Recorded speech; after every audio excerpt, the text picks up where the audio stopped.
What's going on? It's D-Man, you already know. Bringing to you some Dragon Ball Z information, and I'm really excited because I was actually on Twitter late at night and I accidentally clicked on the Discovery tab, and I'm glad I did. And I saw this article, and it basically said that they're making a new Dragon Ball Z movie. And the reason I got hyped and did this video is simply because this movie is official. You know, it's not one of those fan-made movies where, you know, the fans put together some animation and stuff like that. I'm not really dogging fan-made movies or shows like that, especially when they pertain to Dragon Ball Z, but they're just not my cup of tea.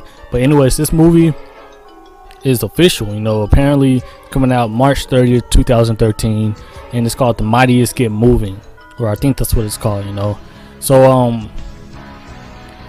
it's supposed to take place during or after the Buu era, which is cool. You know, I don't have a problem with that, you know, as long as they come out with one.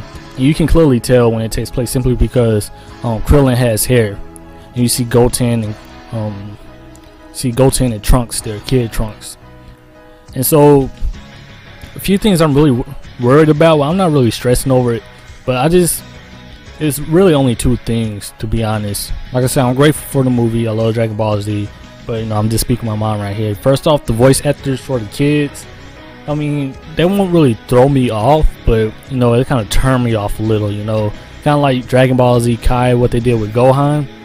I just can't watch it because of that, you know. And they also leave out a lot of parts, but that's another story. But mainly the voice of Gohan just really turned me off, simply because he was a kid, and they usually get girls to voice act the guys, which I understand that, but just don't make them sound like a straight up girl.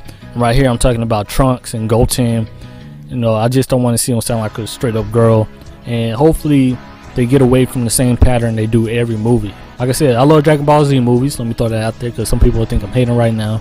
Not at all. You know, I'm just talking. But let me tell you the pattern in pretty much every Dragon Ball Z movies. They start off, you know, doing their own thing. Enemy shows up. We know this. But while they're fighting their enemy, all right, it first starts with Gohan. You know, Gohan, he's holding his own, but then all of a sudden, out of nowhere, he starts getting beat up. When he gets beat up and then pretty much about to die, that's when Piccolo comes in and saves him. You know, same with Goku. Goku is holding his own, but then he starts getting beat up, and then that's when Vegeta comes in and he's all like, I'm the only one that should be able to kill Kakarot and stuff like that. So hopefully they get away from that.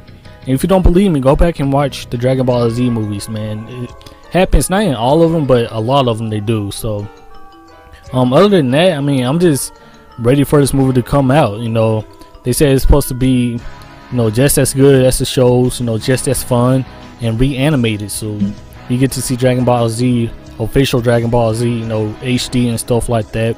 And it's just gonna look nice. You know, they're gonna retain the original atmosphere, which, you know, they have to do to please the fans, I guess. You know, they wouldn't completely stray away anyway. So I'll leave the link in the article, the link to the article, excuse me, in the description below. Y'all can check that out. But like I said, overall, I'm just looking forward to this movie. I'm waiting for some more information to drop also. So anyways, I'll holler at y'all later. If I have any more information, I'll keep you up to date. Peace.